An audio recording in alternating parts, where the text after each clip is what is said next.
enlightening, inspirational, powerfully refining, and unapologetically controversial. Conversations with the Royal Empress. The entire world knows the secret of who you are. Now is the time to step into your queendom and become the Royal Empress that you're meant to be. One woman at a time. Conversations with the Royal Empress. Now Akilah, she's the analytical Empress. Hakeemah, she's the Empress that will challenge you.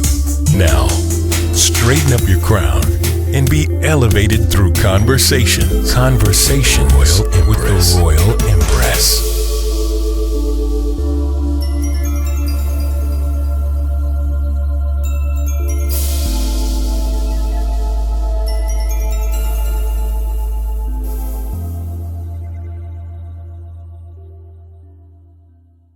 Welcome back to Conversations with the Royal Empress. This is Dr. Hakeemah, and joining me is my sister from another mother, my ace, my kindred spirit, and co-host the Royal Empress, Akilah.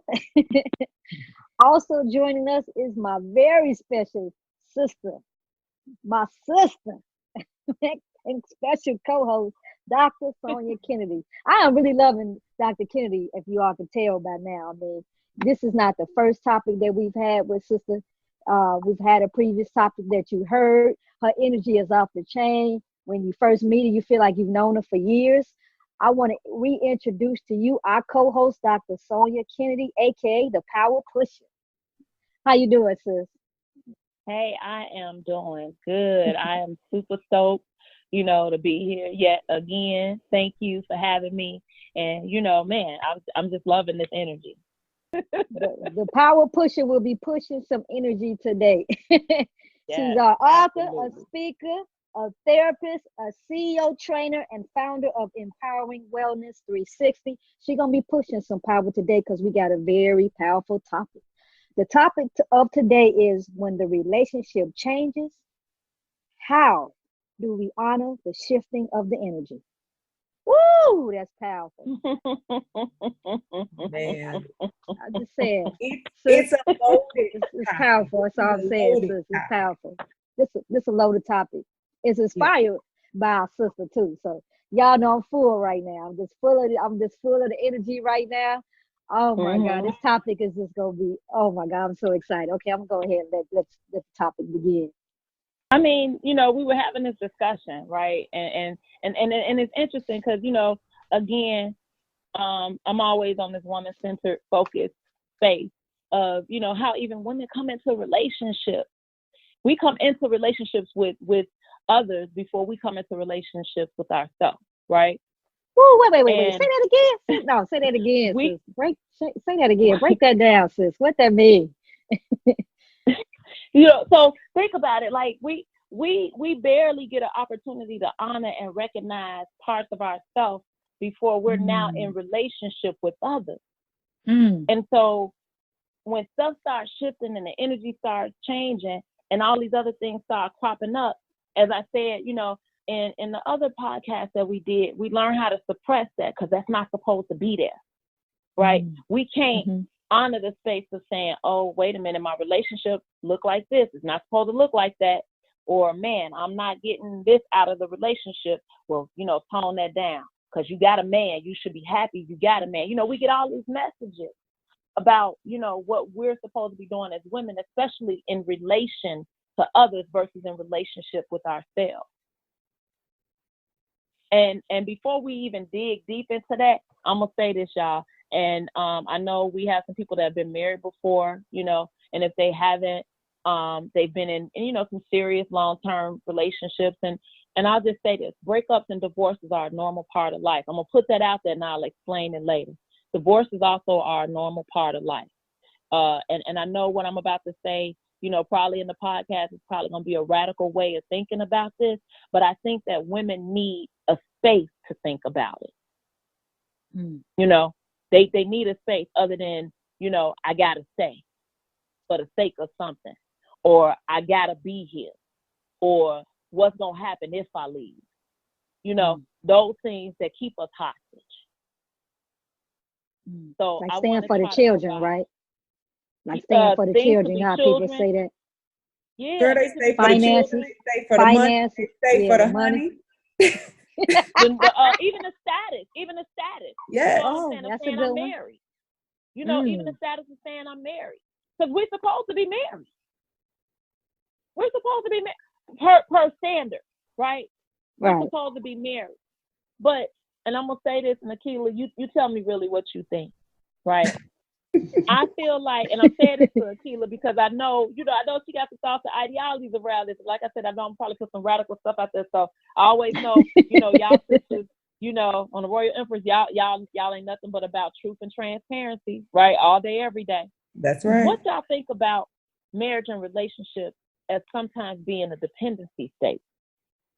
Oh, it is. Mm-hmm. People become codependent. And you can be a codependent in a relationship. Mm-hmm. That's real. That's why some people are stuck in relationships that they don't have no business in because they're a codependent. Teach. See, I knew Akilah was gonna have a thought around it because but that's real. But we don't get a chance to acknowledge that we are in those spaces. You know something else we don't do, sis? I'm sorry. You know what we don't do? Because most people have had more than one relationship. So let's just keep it real. It's not a whole lot of folks that meet their high school sweetheart and then they're together till death do us part. Right, it happens, but that's not the reality. That's not real. You don't need a white that's prince, old school. A white knight or a Prince Charming to change your life. But what I was going to say is that I think that what we need to do, and something that we don't do, I know people don't do it because they keep getting into the same relationship over and over and over again. And not with the same person, a different person, but the same relationship because they haven't fixed the common denominator, which is them. All right, John Legend. Toxic, bad relationships. You can't figure out, well, I don't know why this keep happening to me. Hell, you keep happening to you. Right. You're going to offend some people today, sis. That's all right. They can be offended. I don't care. Is that what we don't do when we get out of a relationship? And we can talk about what you spoke about in the last podcast when we were talking about mental health. We don't do a relationship audit. Ooh, right. Yep. Because every time you break up with somebody, you don't need to jump in a relationship with somebody else. You need to sit your butt still and find out who you were, why you were there. What is it? The five W's? The 5 D's. No. The D's. Who, what, when, where, why, how, why, and how. The W's. Okay, those W's. The W's, I got you. Okay? Seriously. We got the alphabet going. We got the alphabet going. You need to make that determination. Why was I here? What made me stay here? When did this happen to me? Why did I do this? How did I do this? She said, you said it with so much conviction, sis. So much conviction. You said it. What is the conviction on it? It was the conviction on it. It was some conviction on it, wasn't it? It was. But most relationships have expiration dates. I'm going to say that. And some, oh, no, it don't. Not my relationship. Yes, your relationship has. Right? So I like to break the myth down. I really do. I like it. Because we're raised, women primarily are raised on myths. Like I said, you don't need the white knight or the Prince Charming to change your life. So we grow up with that. We're taught and primed to seek only one, a one and only person to lean on. Just one. We're not taught that there may be other ones that can, feel some of that aspect, and we don't have to be in a relationship to have that met. Now, I'm not anti-relationship at all. I'm not anti-marriage at all. I think it's a wonderful and beautiful thing. But as we said earlier, it can be a dependency depending on how you show up.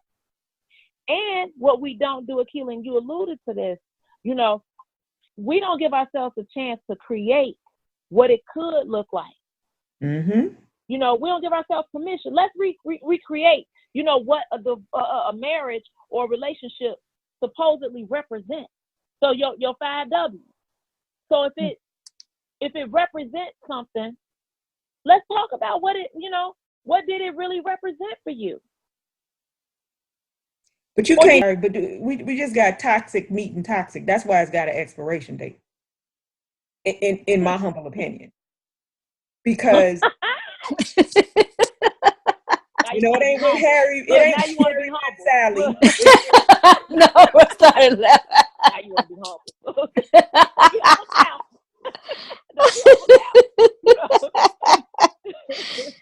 Right. I mean, real talk. Yeah. That's why we have expiration dates. That it goes bad. It gets sour. It's spoiled. Yeah. Because you don't take self-inventory. You don't actually find out who you are. Your relationship you should not find yourself in a relationship. You should have found yourself before you got it. Teach. Yeah. You're right. Who you are, you know, and how you're going to show up, your relationships work better. Well, what happens is you actually make better choices. And when we make better choices, then we can find life partners. But we have fantasies about what that person looks like. And so then we meet somebody and they say a few pretty buzzwords and it's, oh, I found myself. Right. Wait. Akilah, I like to call it, you know, and we were talking about this about chemistry, right? You know, the love cocktail, the oxytocin and the dopamine, they meet. Oh, yeah. And, you know, that love cocktail, boy, you get that love cocktail, it's on and popping for the first 12 months. You know, what happened? You know, like alcohol wear out the system for those of you that like beverages, right? My old fashioned word beverages. For those of you that like beverages, you know, alcohol has to work through your system, right? It gives you a nice whatever or feeling of whatever, and it's relaxing or, it's, you know, whatever it does for you works differently for different people. And then once it wears off, there's a side effect of that. Relationships are the same way. Once that oxytocin and that dopamine wears off, and literally this is what we produce when we meet the guy or we meet the girl and they say, oh, and we say, oh, and it's great and it's good. And, you know, life is just, you know, full of, you know, pink roses and everything else. We living off of that. We riding on the love cocktail. But once we are done with that and that's gone, it's out of our system, then what? Reality sets in. Hold on, pause. I think we got to pause for a minute. You said love cocktail. Yes, so for our listeners, are you victim of a love cocktail? Hell, I got to ask myself that. Hey, that's deep, sis. I love it. Love cocktail. You know I'm going to have to steal that, right? I'm going to give you your credit, though. That's okay. But it is a love cocktail. The dopamine and oxytocin done worn off. Yeah. All that happy stuff, the feel good stuff. He's cute. Ooh, he's fine. You know, we like him. Ooh, he can be our husband. We done put a tuxedo on him. Just put him on top of a crate. We got him all dressed up. You know, we got, you know, because we riding high on that. It's a new experience. It's a new relationship. It's a new journey. You know, it's beautiful. It's a new romance. You know, and our creativity and the imaginative part of us, right? We want that. So, you know, like in some of those movies where they show the fireworks when the guy meets the girl and he's like, she's the one. Yeah. Right? Yeah. And just so think about that, the fireworks, right? We always come together. The genders always come together around great explosions of romantic love. We're taught that. So dopamine is your happy hormone. Oxytocin is your bonding hormone. And then there's another chemical that our bodies produce. See, I had to do this. I had to find out about physiology, and I'm a yoga instructor too, so I had to know about all this stuff. You know, we got another chemical in us that flows. So when you're in a new relationship with somebody, all those things that show up, and it's too much fun. We having fun. Ain't it fun to be out with somebody new? We having so much fun the first 12 to 18 months. It's too much fun to pass up. I want to see him every day, right? I want to know what he's doing. I want to spend time with him. I want to, and like I said, we done put him on the cake. We done raised the family with him. We done picked out the house. We done did all that stuff. Right. But in 12 to 18 months. Now, there's nothing wrong with it if it's that's what works for people. What I'm saying, though, is that I think that, we've been sold on this, right? The romanticism of it, that we forget, that there needs to be space for when the relationship changes. We're so committed to the romanticized part of it that we don't leave space for when, the ugly stuff starts showing up, the stuff that we didn't plan for, didn't fantasize about, didn't create in our imagination. And now we going, okay. Yeah, right? when the mask comes off, right? The real them come out. Yeah, when the mask come off, And we talking about love. Which right? that usually because the love 6 cocktail months, is what though. did it to us. So we still in love. We still in love. I want y'all to think about this while your listeners listening, because I'm a therapist. It's almost like a person that's a substance abuser. And so they always looking for that same high from the first high. That's the same thing we do with relationships. Wow. Addictive. It's the same thing. We want, the new relationship presents the opportunity to have that high again that we first had with the chemicals that I just told you about that we naturally produce. So if you think about it from that standpoint, it puts a whole nother spin on how we even should be approaching us first before we in relation with somebody else. As said, that's also the reason some people cheat, because they're addicted to that new relationship high, that love cocktail. So when you addicted to it, so see, once it wears off, if you addicted to it, then you got to go out and seek it. So then you'll go out and cheat because you're getting a new love cocktail. Exactly. That's why some people cheat. Some people are addicted to they're addicted to relationships. They need that feeling. So when it wears out, they want to go back to that other thing. And the other thing that we overlook, because we're so riding this wave, is we don't really check to see that we're compatible with people. That's why. Teach. That's why when the love cocktail wears off, you realize you ain't got nothing in common with this person. Like, I don't even like this mother. Because we want to be chosen. But we say yes because every woman wants to be chosen. I'm gonna say this. Every woman wants to be chosen, so we say yes because he chose us. I didn't have to choose him. I didn't have to make him come over to my side of the fence. He chose me, so I said yes. I didn't know what I was saying yes to. I just said yes because it sounded good. Right? Somebody was choosing me, and it made me feel good to be chosen. So I said yes to mediocrity. Teach. She said mediocrity. Damn. Yes. I said yes. We taking other folks' leftovers. The residue. You think some kind of way. Because see, we act like men don't need to heal from their relationships either. Wait now, hold on. They do. Here's the thing, right?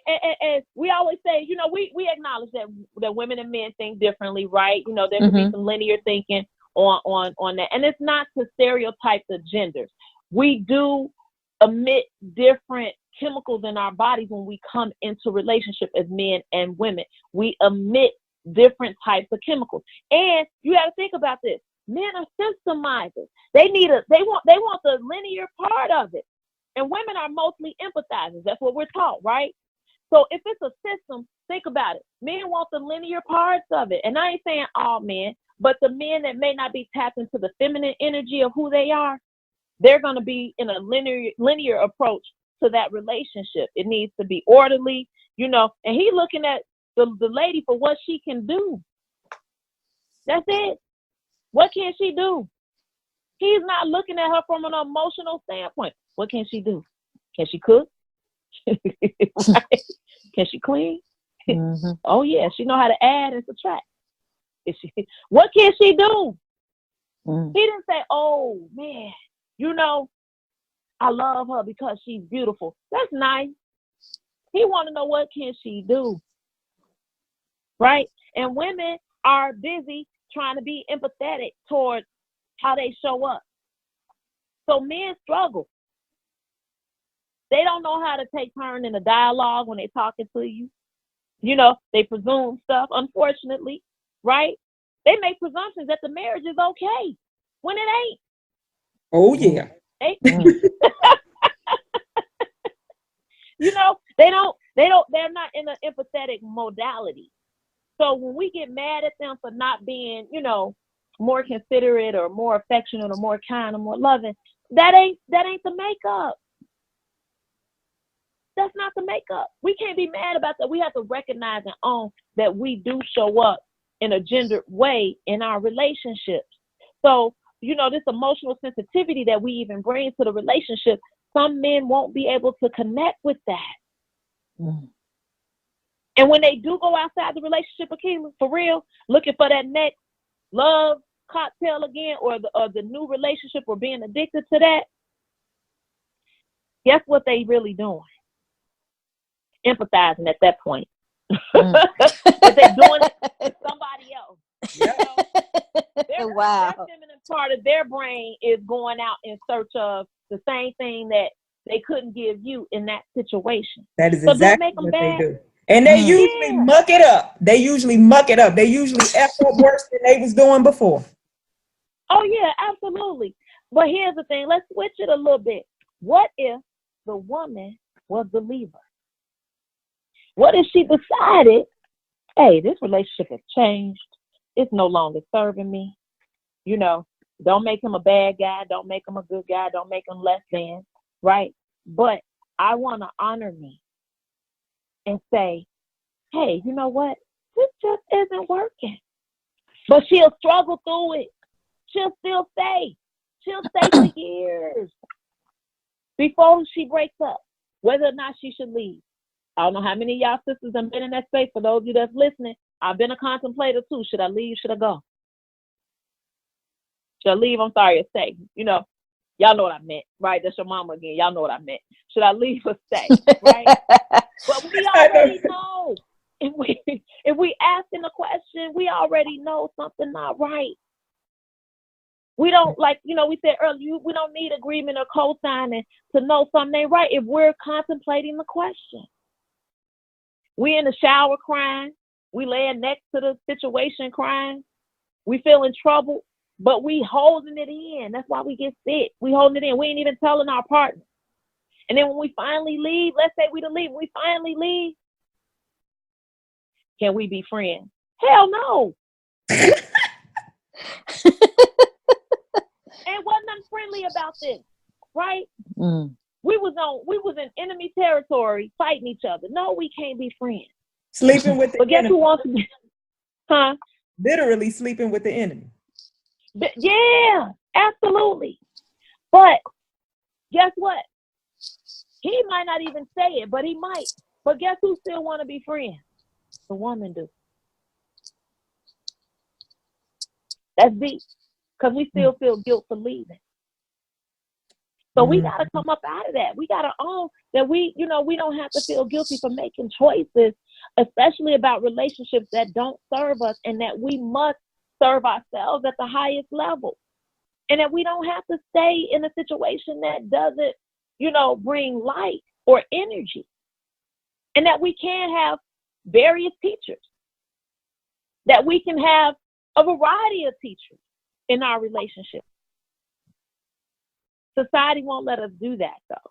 But I will say I call women to, honor that self. If you recognize you need a different teacher, then you do that. It's okay. You need a reprieve from the relationship, take it. It's all right. It's okay. And I know, Akilah, we've talked about the reprieve, but it's really okay. But I don't think society really gives women, space to leave a situation that doesn't serve her properly. She's ostracized or labeled as someone being difficult, or, or I know you, that's why you can't be in a relationship. We get the backlash of that. It's not that we're not dateable. It's not that. Yeah. And then the sisters that are unwilling to accept certain things, they are definitely told that they're difficult. Well, see, you got too many your standards. Why should you lower your standard? We're not talking about women who have unrealistic expectations of other. Yeah, like he better be making 200,000 a year, like those expectations. When motivation is one, you know. So we're not talking about, and I don't even really like to use the term gold digger, and I don't because I it was so funny because my memories came up on Facebook, and I post one time I said, "You thousandaires kill me." Talking about women are gold diggers. I'm like, she got to have some gold to dig. So let's right. The $50,000 a year is not gold. I mean, yeah, I saw that. I was cracking up when I saw that. I said it was the truth, though. But then again, you know, maybe that's where you are. It depends on where you are in life, right? Okay. But my point is that we have to be realistic with ourselves as women and not allow people to guilt us into being something or accepting something that we know does not work for us, that does not serve our greater good. And I remember when years ago, I had certain things that I desired in a man, and I had people tell me, see, you about status, you about this. And it wasn't a status thing. I just felt like a man needed to match certain things with me. Equally yoked, right?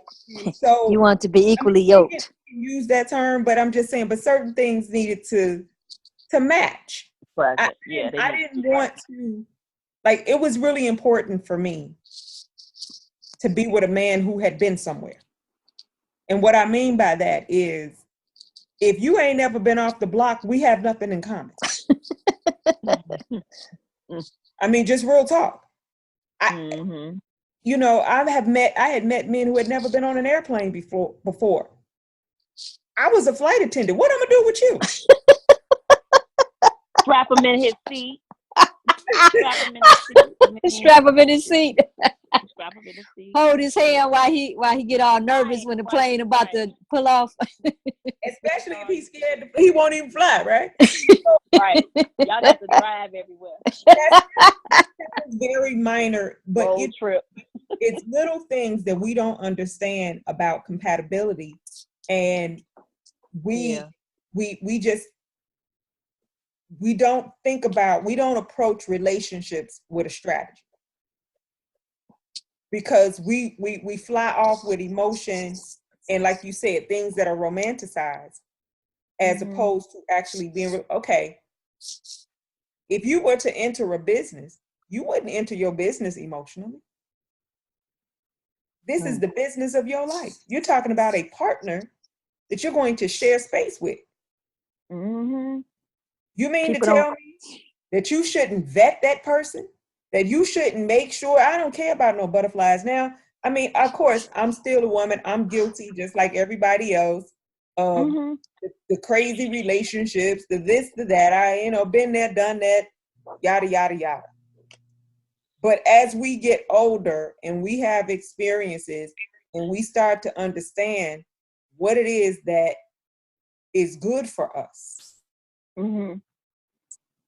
it ain't no reason for that. It's just like what what's the name, Whitney Houston said in Waiting to Excel, when she said, I forgot how she said she was, I'm 30 whatever years old. I ain't got time to just sit back and count the days.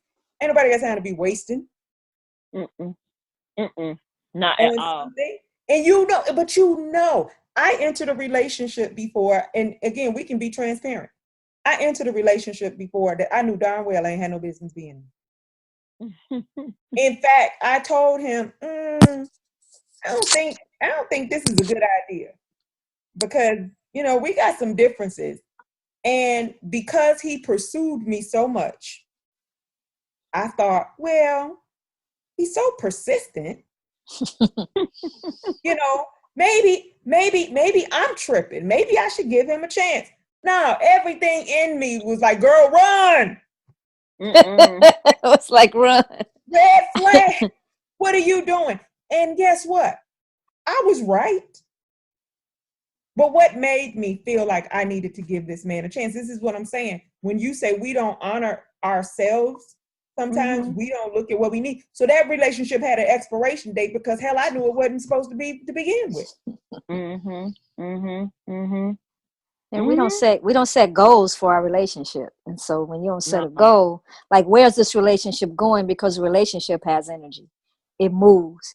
Right. So because it breathes, Yeah, it has to have, right. So it has to have some type of goal of where it's going to go. And if neither one of you have goals, that relationship is going nowhere. But if you have one set of goals and then they have another set of goals, and guess what? That relationship still ain't going nowhere because two people fighting for the steering wheel. And please, sisters, if a man tells you, I'm not looking for a commitment, I don't want to be married, and you know that's what you want, don't try to change his mind. Move on. Ahead and go. Teach. Please stop that. And it's okay. It's all right. He told you. You didn't even have to figure it out. You didn't even have to ask. He already told you. He was honest.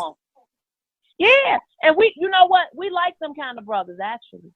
We really do. Because you know what you're dealing with. He already told you that's not what he wants to do. So therefore, you do not need to even venture into that space. It's already put out there. And it ain't got nothing to do with you. It's not because you ain't the best woman walking or the most fabulous thing. It ain't that. That's just his head space. That's where he's at. We don't have to internalize that. And I think a lot of women do internalize it, which is why they try to spend a lot of energy, because now he's saying something about us. But he's not. That's his hang up. Ooh, teach. That is his hang. We don't have to say, well, baby, maybe if I can show you a different way. No, you ain't gotta do that. Don't do that.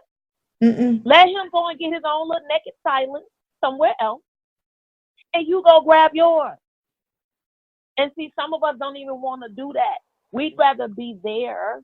Unfortunately, we'd rather be there because it's somebody that says they do want something from us. We just not clear about what that's going to look like. But if, like you said, if you can't get that clarity about goals and directions, and I'm going to say something because you just brought up something big. We turn over a lot of our power in those relationships. We ask the guy, so what we doing? Where's this relationship going to go?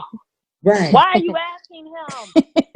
Right. This is a joint effort here. Yeah, you done turned over all your power already. He's dictating how the relationship gonna go. Exactly. And so there can't be, this thing of where your voice is even visible in the relationship. That's how you started out. You started out by, silencing your voice, by turning over your power to him. So he can't even, look to you for feedback because you already let him know you don't have any. You don't need to ask him where the relationship is going. You already know what you want or where you would like for it to go. You can have a conversation about what it is that you foresee and see if you are in agreement. Are we on the same page? Yeah. But you don't need And if you're not, flip that page. Yes. Close the book. Close the book. And it's okay. Close the book. Or be patient. Pay attention to your but look, or be patient. In the other podcast. Pay attention to your body. A relationship should feed your body. Right? It should not take from you emotionally or spiritually. No. It tells you when it's time to go. Yeah, because you're stressed. Yeah, your body tells you when it's time to go. Trust me. It tells you at night when your brain is working, laying next to whoever, whatever, or worried about where you at or whatever the case may be. Or when you're going through his phone, when you're stalking Facebook pages, or threatening other women that respond on his page.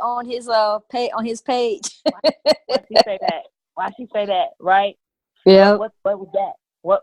And then we attaching assumptions to stuff too. So when you start doing that to yourself, it is spiraling out of control, and we're laughing about it and joking about it because we all have been there some way, somehow, whether we've been the person that rolled with our girlfriend or they rolled with us.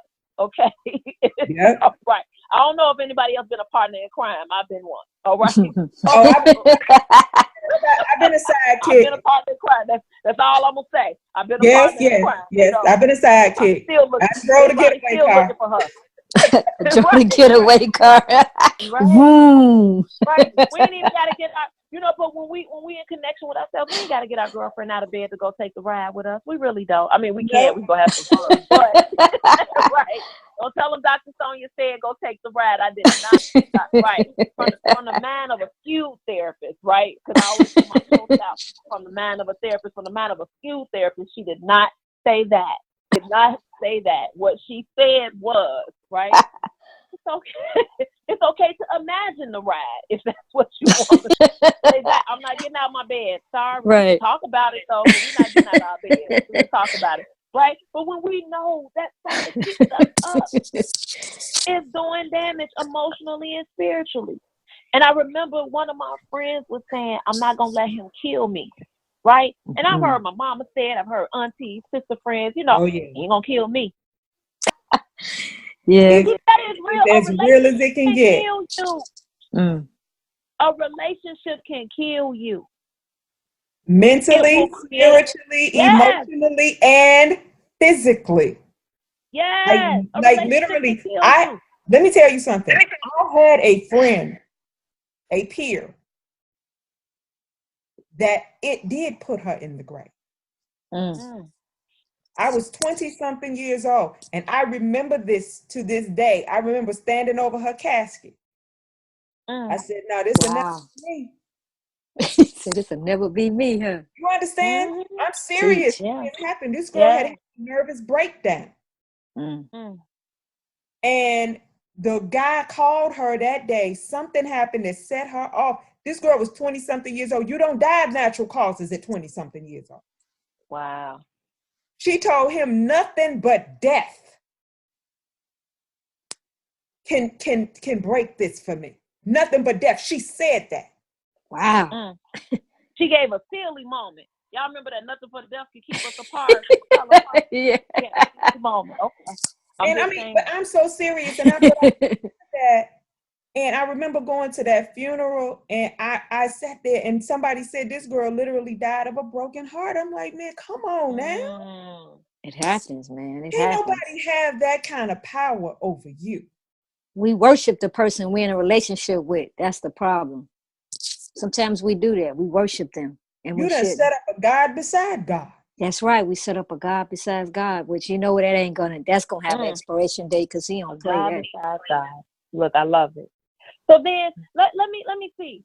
So now we there, right? So we in this thing that can either break us or kill us, right? And some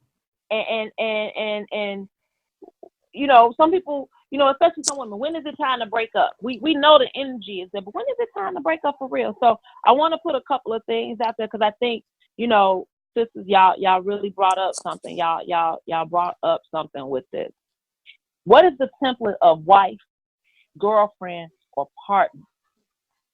Right?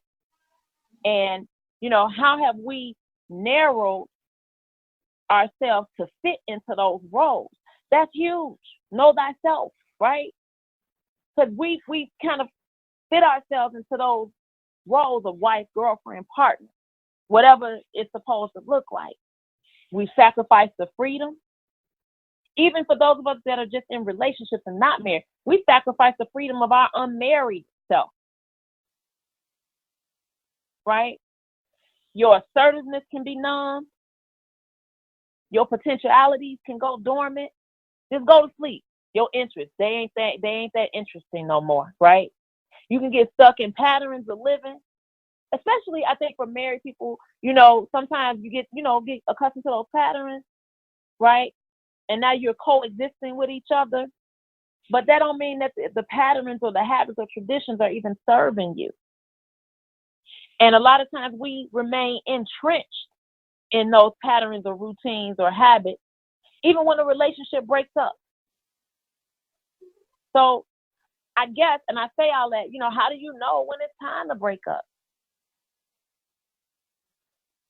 Because we're not tapping in. We're not tapping into our emotional wellness, our emotional energy on that. You feel soul dead. So what's feeling so? You know what it is. Ain't no life. Ain't nothing breathing. You just exist. You know what it is. Soul dead. Yes, I said it. Your soul is dead. And there's some women that's real for them in relationships. It is real. You not speaking up no more because you know you ain't gonna be heard, so you just go quiet. Because you like, listen, he ain't listening, he ain't understanding. Or your partner just don't listen or understand, even if you do say something. He just not listening, he ain't hearing, he ain't finna go deep, it ain't finna happen. Maybe you don't feel visible or feel known in your relationship. And I don't know how many sisters can identify with that, but I know that those feelings or presence of it are real. You don't feel visible or known in your relationship. You're just a part of the entity known as us. You know, we together. Everything is a we and a us. Right. His image. It helps his image. So we live. We live this role like in a movie because it's his movie. Because we let it become his movie. If I stop talking, you in trouble. I know, right? Right. When you go silent, silent, it's because it's like, oh, okay, well, time to go. That's when you're doing your exit plan. It's when you. Oh yeah. Right. But it needs to be a quick exit plan. See, some sisters don't have a quick exit plan. They contemplate for years. And that's not a guilt thing. It's just being that kind of aware. So even for those of us that have been married, been in long-term relationships, and now we're out of those situations, when the next one comes along, we have that kind of awareness and self-reflection enough to take action so that it's not another 7 years when it's time to go. You know, because as I said earlier, you know, we can have 10 to 20 love relationships if we live to be 80 or 100. Long term. Just think about it. 10 long-term relationships leading up to the age of 80. 10 years apiece, 7 to 10 years apiece with each person. We can have about 10 relationships real easy. 10 different teachers, 10 different scenarios that we can learn and grow from if we come to it that way. But we so fixated on keeping that one relationship that ain't serving us, we stay in 20-year relationships. And that's not an indictment. It's just because we don't give ourselves permission to do anything different. We're looking for people to give us permission. We're looking for him to say something other than what he's been saying. You know, that leads me to the next one, right? The words are automatic. They unthinking, they unfeeling, they mechanical. Some couples operate in that. Everything just on autopilot, remote control. Or the woman wants to stay, but she's also saddened by what she has become. There's guilt and shame. You know, I want to say, but man, you know, if my friends knew, you know, it's a lot of work to put on a face. It's a lot of work. Or people do it all the time. You know, you see obligation in the eyes of your partner. Some people say I don't want to be obligated no more. Sorry, I quit. You know, you just literally have to be like, obligation, don't live here no more. It's okay. We kicked them out. They ain't got no job here no more. You do not have to be obligated in a space that don't serve you. Man. Girl. Yeah, you don't have to be obligated. And it's so much of that. We are not obligated to be in those places that don't enrich our spirit, that don't grow our soul, that don't allow us to reconnect. We just don't. It's a slow death. That's why I said, can a relationship kill you? Yep, it's a slow death. You mentioned that sister that passed. Man. You know, but it's some women that's dying a slow death. Yep. A slow and painful death. Slow one. Here's another one. When it's time to break up, you look in his eyes and he lets you know through his eyes the connection is dead. It cannot be revived. He looking at you, you looking at him, you waiting on him. His eyes ain't saying nothing different every day. It's the same. He already done. He just ain't left yet. Ooh, Lord. It's some real talk today. And then you sitting up and you sitting up fighting and arguing with somebody that don't even want you. Look, they stopped arguing. I'm not gonna argue. I mean, it's the craziest thing. But now, one of the things that does happen, and I know, and it happens with many people, they because women always ask the question, why is it that once the woman is gone, the man realizes?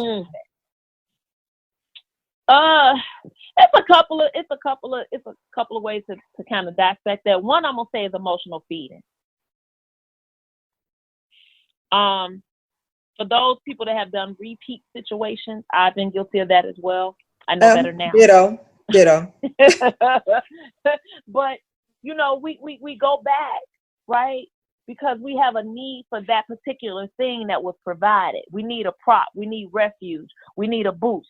So we go and get fed in that old relationship. And it's familiar. We don't have to worry about anything that's uncertain, because we already know what it is.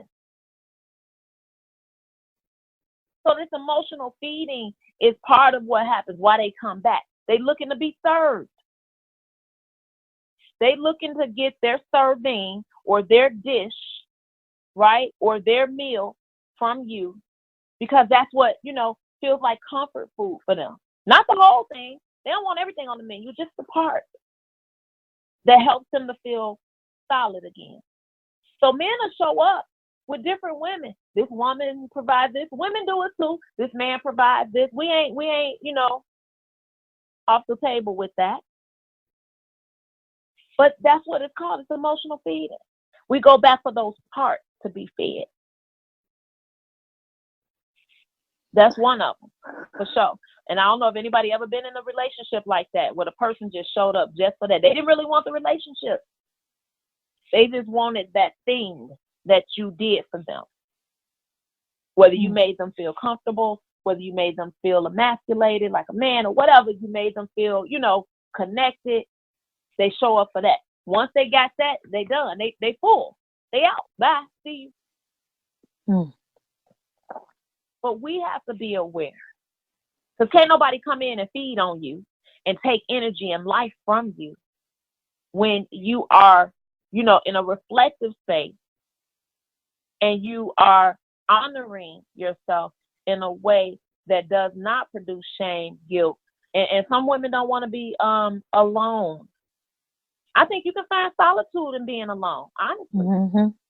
But when you're alone, that's where you find, when you're alone, that's where you get to have that relationship, that's the opportunity to develop that relationship with self.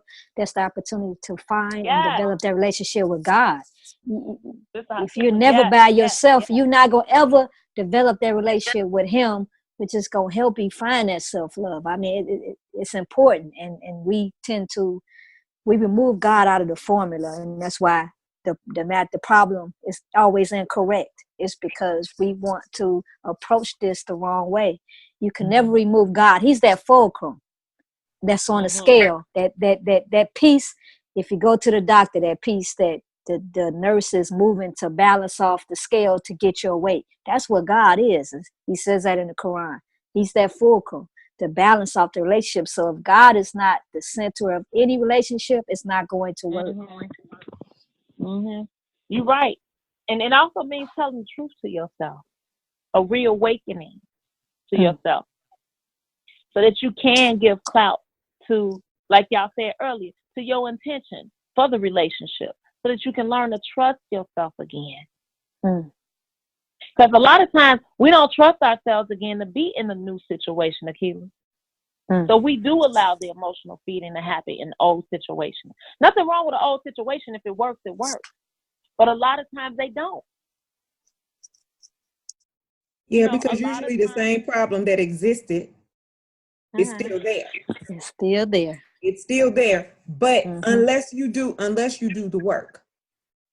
And you got to be serious about doing the work. You have to actually know what it was. And then you have to ask yourself, am I willing to deal with and or work with this? And if so, how does it serve my greater good? Absolutely. That's just.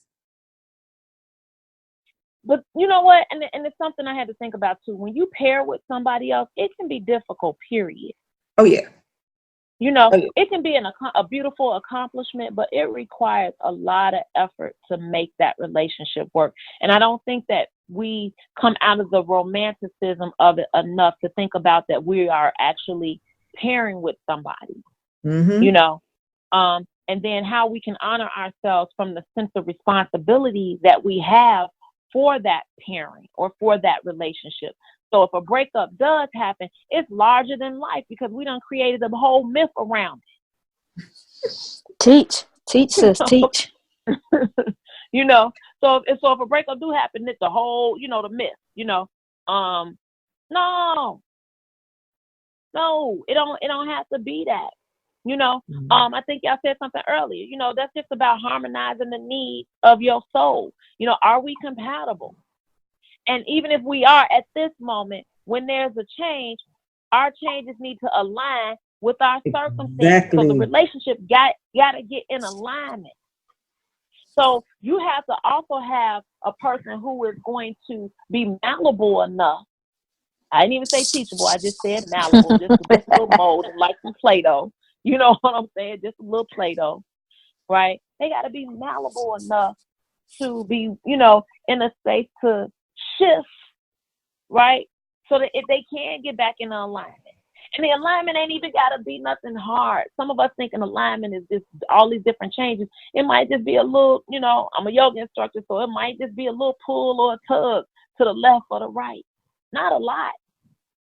It might be adjusting the fingers a little bit and stretching them and extending them out. We get in alignment by moving, by willing to accept the changes that come, and then seeing if we can put a plan together that serves both parties. Instead, we're resisting and we fight. I want that newness. I want that thing back again. Well, guess what? He's 20 years in. He ain't new no more. Not at all. None of it's new. We know what it looked like. We know what the moles are, the gray hair and all of it.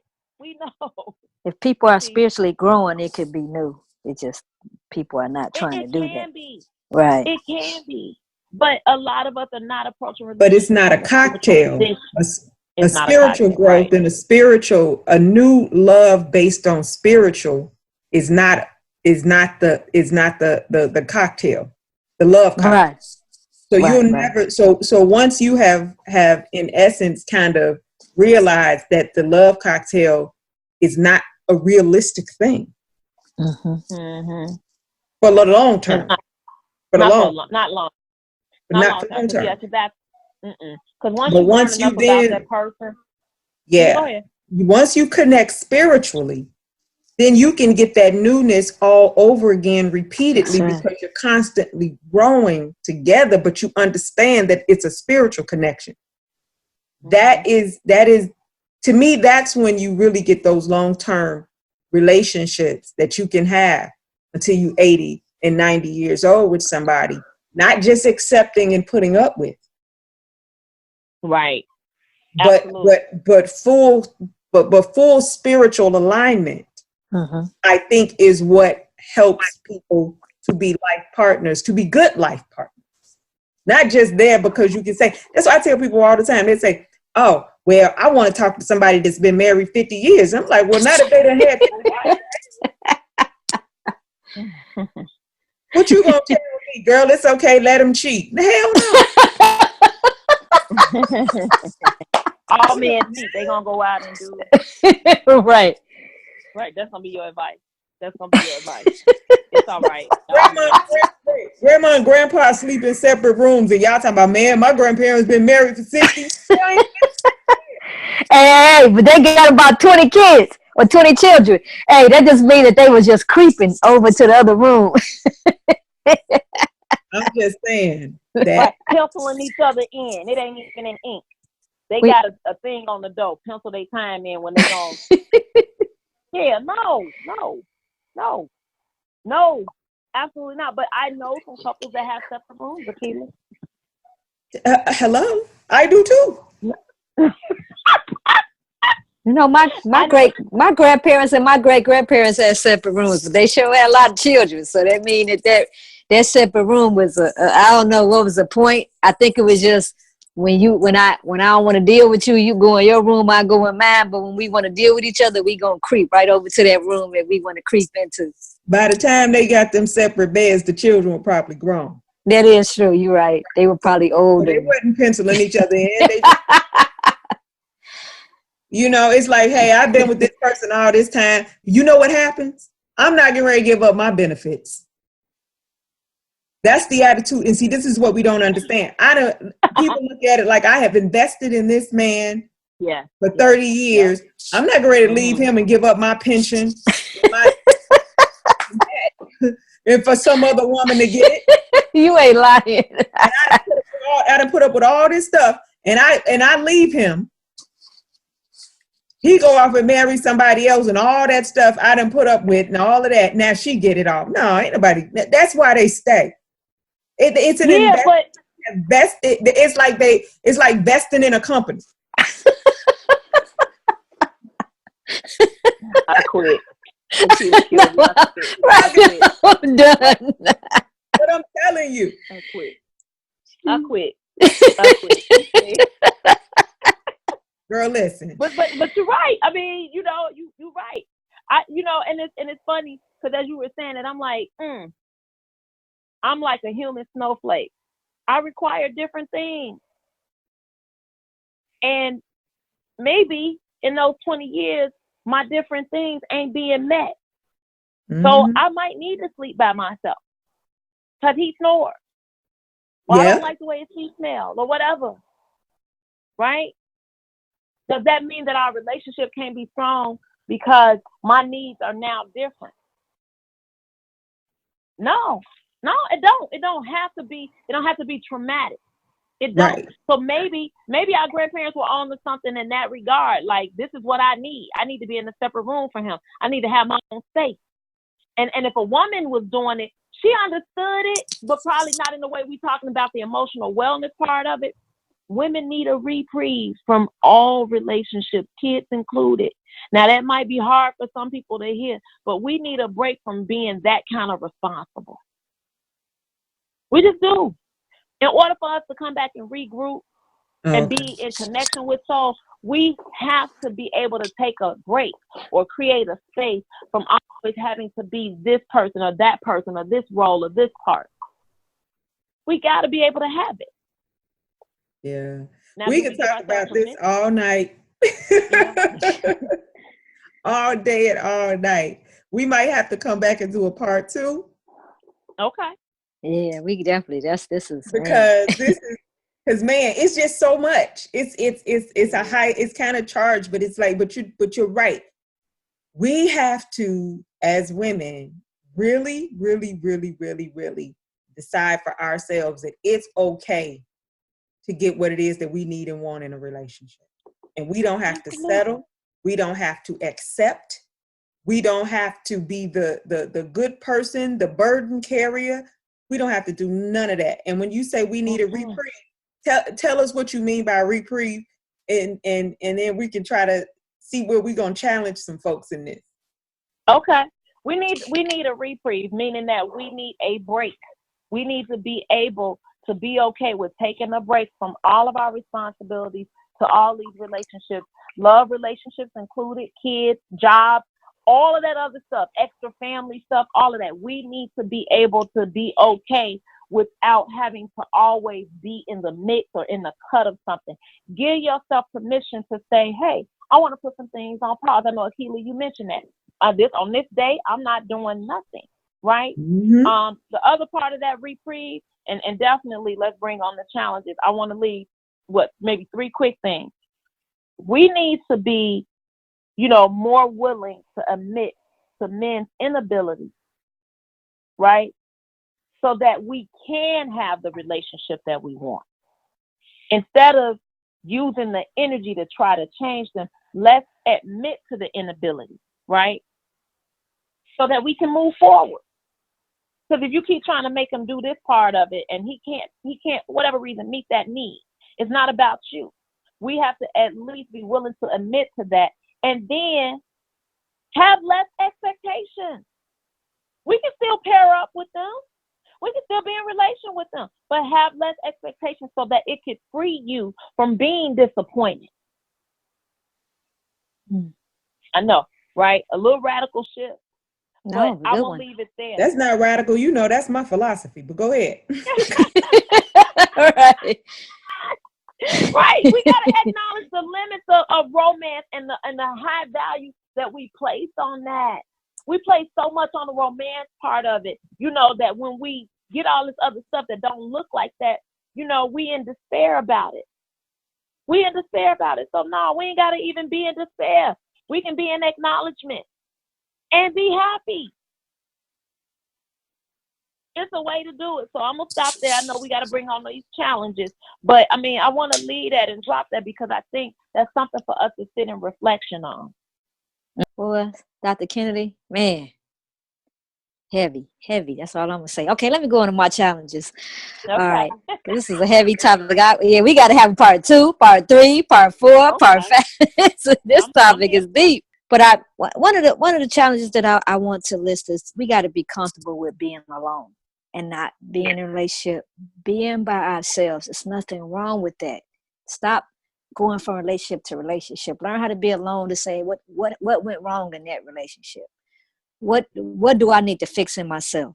Matter of fact, I'm growing. I'm not the same person I used to be. Hey, going back to that self-audit. What do I need to be looking for in a relationship moving forward so that I don't keep putting myself in the same situation?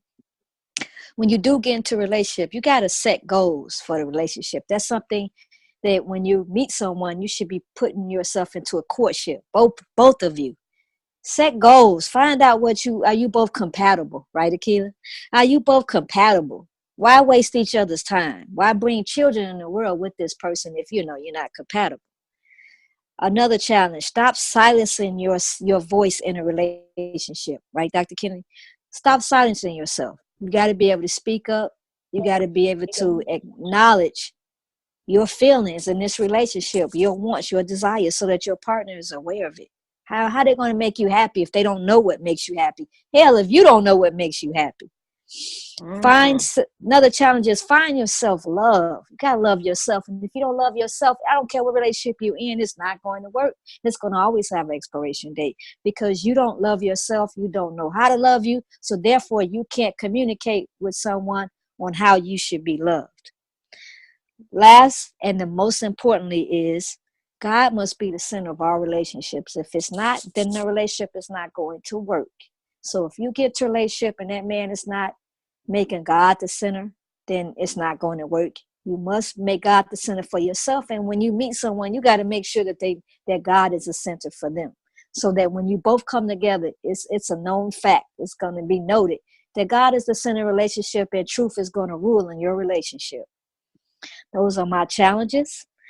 Oh, Dr. Kennedy, thank you for coming on again with us. It's been a pleasure. You're dropping some more bombs. We're going to have to bring you back on so you could drop even more bombs for us. I mean, you just dropping it. But at the same time, you're dropping bombs. We're able to heal with those bombs. And that's wonderful. Absolutely. There's so much healing that is taking place on this podcast. And from the previous podcast you did, it's a lot of healing, man. I could feel it. And thank you so much. Yeah, she healing though. You a healer, sis. We bring listeners, we bring healers on our show. That's what we do. We bring healers. Okay. So thank you so much for coming on. And please, again, let everyone know how they can reach out to you. Okay, excellent. Again, you can find me on Facebook under Sonia, Sonia Kennedy. That is my Facebook page. My Empowering Wellness 360 page is also on Facebook. Or you can find me on Instagram at Yoga Body, BODHI 360. There I provide life management and therapy tips and tools. Or they can go to my website at empoweringwellness360.com. That's Empowering Wellness 360. I know it's a big word, but .com. Any of those spaces, we can definitely connect and communicate. All right, the listeners. I know you're gonna reach out to sister. I know you are. I know you're gonna reach out to her. You're gonna reach out to our previous guests. Utilize our guests. They are here to help you overcome. They are here to teach you, and they are here to help you heal yourself. Once again, thank you for joining us, and we will see you again next week.